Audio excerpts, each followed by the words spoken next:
Chicos, para determinar el dominio de esta función a partir de su gráfica, yo te sugiero que proyectes la gráfica de la función sobre el eje X de la siguiente manera. Acá podemos ver que un primer intervalo del dominio sería desde el -5 cerrado hasta el -3 cerrado. Si continuamos con la siguiente parte de la gráfica, bien, el segundo tramo tiene como dominio desde el -3 cerrado hasta el 0 abierto, mientras que el tercer tramo y su dominio luego de la proyección. Como podemos observar, este tercer tramo de la gráfica de la función va desde el 1 abierto hasta el 3 abierto. Luego tenemos un solo punto cuyo dominio sería 4, y finalmente en el último tramo la proyección sobre el eje X nos indica el intervalo desde el 5 abierto hasta el 7 abierto.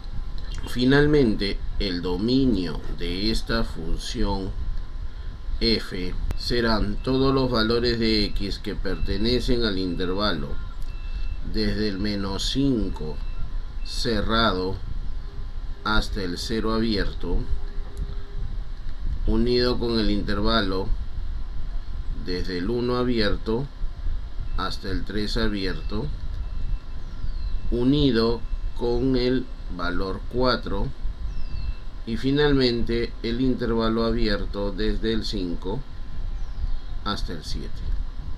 Y tenemos el dominio de esta función.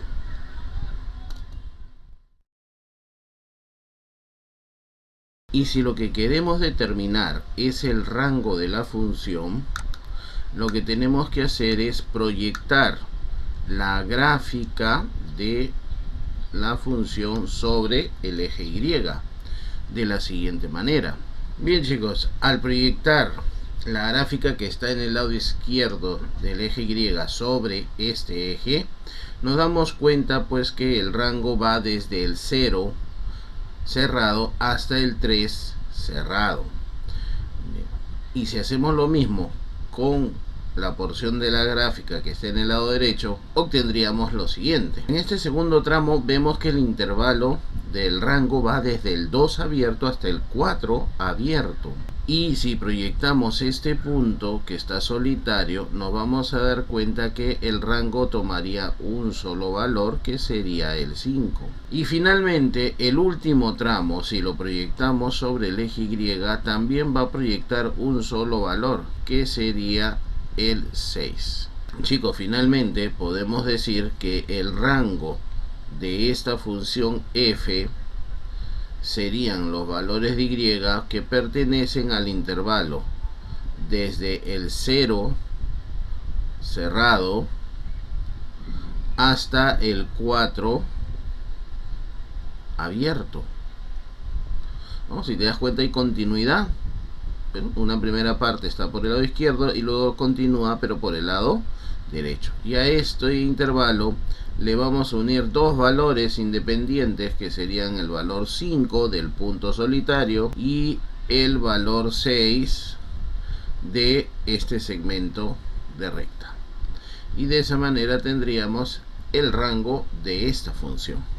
Chicos, si te preguntas por qué el 0 es cerrado si acá este punto es abierto, te lo explico. Eso es porque el 0 lo toma en este punto y también lo toma en este otro punto. Basta con que lo tome en un punto para que sea cerrado.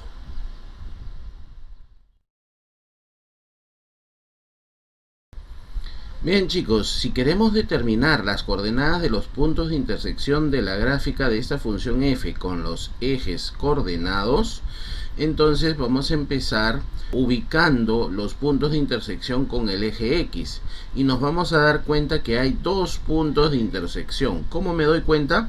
Porque son dos puntos en donde la gráfica va a tocar al eje X, y luego buscaremos los puntos de intersección con el eje Y, y nos vamos a dar cuenta que la gráfica no toca en ningún punto al eje Y.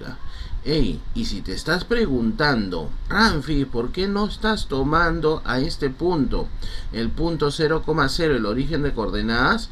Porque es un punto hueco, es un punto abierto, donde quiere decir que me voy a acercar, la gráfica se va a acercar mucho a ese punto, pero nunca lo llega a tocar. Por lo tanto, no habría intersección. Entonces, ¿cómo responderíamos? Que las intersecciones en el eje X estarían en los puntos menos 5,0 y en el punto de coordenadas menos 3,0. Y si te preguntan sobre los intersectos con el eje Y, diremos que no existen, no hay. Bien chicos, si queremos determinar los valores máximos y mínimos de una función y aquellos valores de x que lo generan, tendríamos que ayudarnos de la gráfica resaltando, por ejemplo, en qué punto o puntos alcanza su máximo valor. En este caso tenemos que en este intervalo que estoy resaltando, la función alcanza su máximo valor y sería 6. Entonces podríamos decir que para los valores de x que pertenecen al intervalo desde el 5 abierto hasta el 7 abierto, f es máxima y vale 6. Sin embargo, si queremos saber sobre el valor mínimo de una función y en qué valores de x se va a dar, en este caso tendríamos dos puntos donde se va a dar el mínimo valor, ¿sí? Tenemos por acá un primer valor, un primer punto y por acá un segundo punto. Entonces, chicas y chicos, diremos lo siguiente: para x que toma valores en el menos 5 y en el menos 3, date cuenta que no es un intervalo, son valores puntuales, f es mínima, o sea, toma su valor mínimo y vale 0. Nuevamente, si te preguntas por qué no estoy tomando el 0, es porque es un punto abierto. Y de esa manera respondemos esta pregunta.